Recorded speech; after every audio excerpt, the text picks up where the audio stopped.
Ma'am, health issues जैसे कि anxiety, fear या डिप्रेशन से तंत्र विद्या में कैसे रिलीफ मिल सकती है? देखो, जब भी हेल्थ इश्यूज होते हैं, एंजाइटी होती है, चीज़ें होती है, इंसान भागता तभी है इधर उधर जब इस तरीके की चीज़ें होती हैं। आप किसी के भी पास जाओगे, वो आपको स्पेसिफिकली मेडिटेशन बताएगा। स्टार्टिंग आपको यही, पहले तो बैठना सीखना चाहिए। सीधा आप बोलो कि मैं सब कुछ पालूँ, वैसा नहीं होता।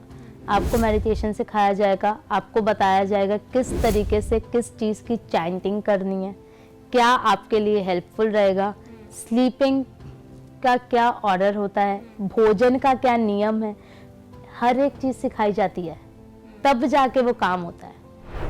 मैम, क्या किसी व्यक्ति के घर या वर्क प्लेस की नेगेटिविटी हटाने के लिए तंत्र विद्या हेल्पफुल होती है? बिल्कुल होती है।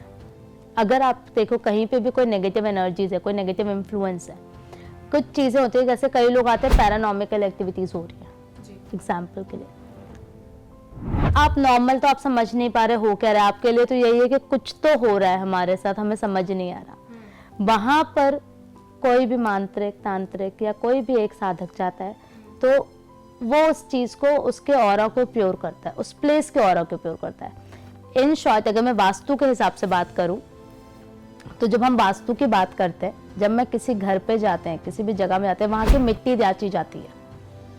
ये कभी अगर आपने नहीं सुना होगा तो मैं बता रही हूँ, मैं जब भी किसी के घर जाती हूँ मैं उसकी हमेशा मिट्टी देखती हूँ।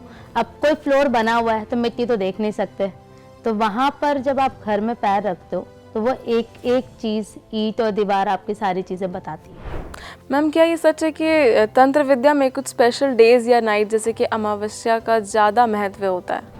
हर दिन अपने में स्पेसिफिक है, हाँ, लेकिन जब हम अमावस्या, पूर्णिमा, चौदस और अष्टमी, चतुर्दशी, कुछ जो स्पेसिफिक डेज हैं उनका महत्व अलग है।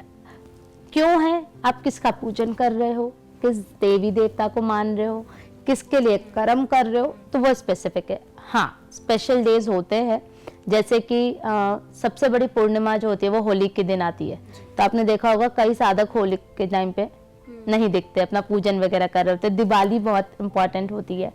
अभी आपकी ये जो गई है शरद पूर्णिमा, इसमें भी कई पूजन होते हैं, कई चीज़ें होती हैं। अब ये लोगों को पता ही नहीं है।